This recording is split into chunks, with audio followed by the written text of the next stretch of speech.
All right, this is my article review, and my article is called Social Constructivism in the Classroom. And the basis for the article is to demonstrate practices and how the framework of social constructivism changes in teachers' practice and how it can promote effective teaching in pupils across all levels. And it based on 12 different views, according to Brooks and Brooks, 1993. The first one was teaching using constructivist principles, encourages and accepts student autonomy and initiative.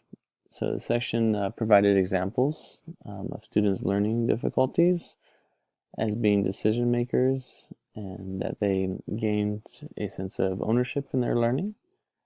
The second view is constructivist teachers use raw data and primary sources according along with manipulative, interactive, and physical materials.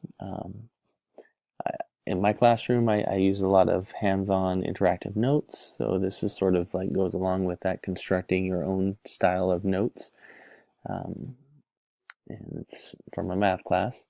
And one example was that the teacher in a math class taught about infinity, and she used manipulatives to engage her students to spark discussion within groups, which is what the Common Core State Standards is what it's leaning towards, is group collaboration and that discussion. So the third is when framing tasks, constructivist teachers use cognitive terminology. And the fourth, constructivist teachers allow student responses to drive lessons and shift instructional strategies and alter content. So depending on where the students are at, what they're responding to, how they're interacting with each other, that is what drives the teacher's instruction. Um, it, it should be knowledge, and it should be learning of what that student's likes are, dislikes. That way you can bring it all together and really get the students engaged in the lesson. Constructivist teachers, number 5, inquire about students' understanding of the concept before sharing their own understanding of the concept. So it's asking those questions, what do you know about this topic or this content?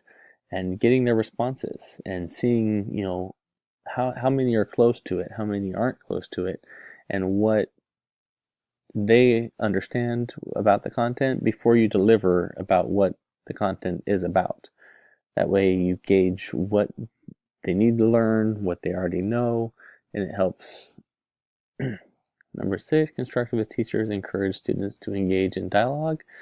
Again, Common Core State Standards, my school, my classroom, they are in groups more often than not, discussing, using communication with each other, doing projects, doing poster projects, and really just this inner dialogue with each other and constructing their own project. Number 7, constructivist teachers encourage students' inquiry by asking thoughtful, open-ended questions. So what I do in my teaching is I don't give them the answers. I help them and prompt them along. But in the end, they're expected to give me their answers, whether it's right or wrong. I sort of nudge their answer out of them. Constructivist teachers seek elaboration with students, initial responses.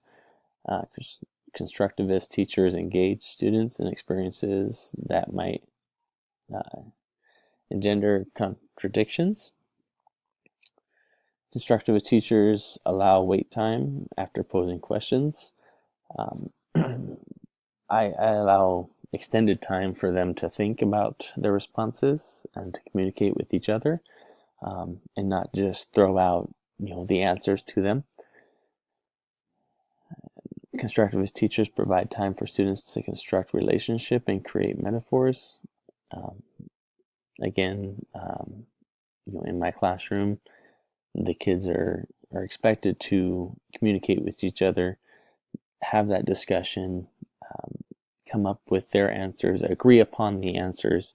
So it might not be the right answer, but if the entire group has talked, argued, discussed, and they're solid on their point of view, then there is no wrong answer.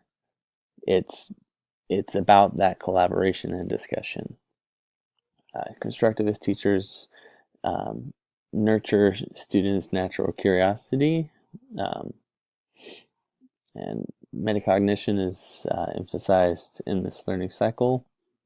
It is a 3-stage cycle. Initially, pupils generate questions and hypotheses from, for example, working with science materials. Next, the teacher extends and focuses students' thinking.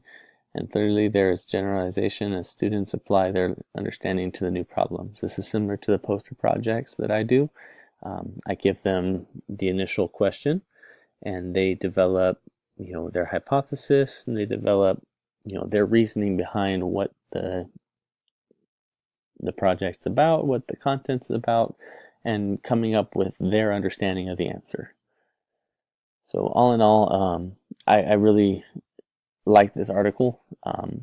It was social constructivism in the classroom, and I feel after reading it really hits home with me most likely being a social constructivist teacher, because of every single point that was made, I do in my classroom.